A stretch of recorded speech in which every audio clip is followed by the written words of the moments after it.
Regular viewers of this channel will be familiar with the name Paul Hobson, my buddy from Australia in the early years. Paul and I used to go out to the Tasman races at Warwick Farm, but Paul was the much better photographer, I have to admit that. Here's just two examples of Paul's work in the 60s. Here's Jim Clark in the Warwick Farm S's in the Lotus 49 in gold leaf colours. Perfect four-wheel drift. And here's another one of the Lotus 33 the year before, 1967, when it was the Australian Grand Prix at Warwick Farm. And there, of course, in perfect colour, the green and yellow of the Lotus 33. Anyway, keep in touch with Paul, of course. He lives in Australia and we're in Spain. But he's a big Formula One fan still. And this morning sent me the stats he's been working on, which are up to date. These are post the 2025 Bahrain Grand Prix, involving arguably some of the greatest drivers of all time: Juan Manuel Fangio, Jim Clark, Ayrton Senna, Alain Prost, Michael Schumacher, Lewis Hamilton, Max Verstappen. Many, of course, not in there. But this does give an interesting flash into who's been doing what over the eras of Formula One. And what Paul has done here by listing starts and then mechanical failures is, of course, highlight how reliable Grand Prix cars are today. The drivers have much more chance to win races, get podiums and score points. But beyond that, we can look at how all these drivers from the various eras compared. If you look at, for example, the number of races actually finished and what result they had in those races. So from that, you can see Fangio started 51 races, had 11 mechanical failures in those 51 races.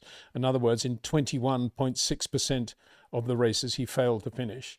Compare that with Max Verstappen, who is in a much more reliable era, 213 starts, only 15 mechanical failures. Incredible, the changes in Formula One. That's one thing that's very clear from these stats. But then look at columns A2 and A3. Yeah, we've seen column A2 many times. Percentage of wins from the number of starts, and that's a very familiar stat. Fangio, 47% of the races he started, he actually won. Jim Clark, 34%, and that's better than any other two drivers we see listed there. And that puts them 1-2 in this particular table. But A3 is the really interesting one, I think, because it's the percentage of wins from the races actually finished as distinct from started. Look at that. Juan Manuel Fangio, 60%. So he won 60% of the races in which the car actually crossed the line and finished. Jim Clark, very close to him, 55.6% of the races that Jim Clark finished, he won, incredibly.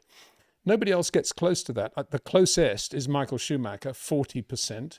And then we're down to the 30%. Max Verstappen, 32.3%. Ayrton Senna, 31.5%. Alain Prost, 30.5%. Lewis Hamilton, 30.1%. So that gives us a very different picture of drivers through the era. That's just one stat. Then we go to podiums, front rows, fastest laps, things like that. But let's look at the last stats as well, because they're fascinating, I think. These are the Grand Slams from races started and the Grand Slams from races finished. Grand Slam being starting from the pole, leading every lap, and of course, then winning the race. So in column 11, Grand Slams from races started, Fangio only 3.9%, but Jim Clark 11.1%, the only driver in double figures. And then, of course, down to the 2% and 0% in the case of Alain Prost, who was never a great qualifier, particularly when he was alongside Ayrton Senna. And then column A12, again, a similar picture. Grand Slams from races finished, Jim Clark 17.8%. Unbelievable, the domination of Jim Clark in his era. Nobody else again in double figures, 5% for Fangio, and then it dwindles away, down again to 0% for Alain Prost. Ayrton Senna, interestingly, 3.1%, kind of what you would expect in terms of his comparison with Schumacher and Max Verstappen, maybe, because Ayrton was such a good qualifying driver, and Max looking very good alongside Lewis Hamilton and Michael Schumacher. And Max, of course, got to make the point, like Lewis to some extent, but Max certainly still has a long way to go yet in terms of his career. So he's already looking very, very good against Senna, Prost, Schumacher, Hamilton. The problem Max has got is how he's ever going to beat Juan Manuel Fangio and Jim Clark. But what a race that would be. Fangio, Clark and Max Verstappen. In what? Mercedes 190Es again around the Nürburgring? Wonder how that would go.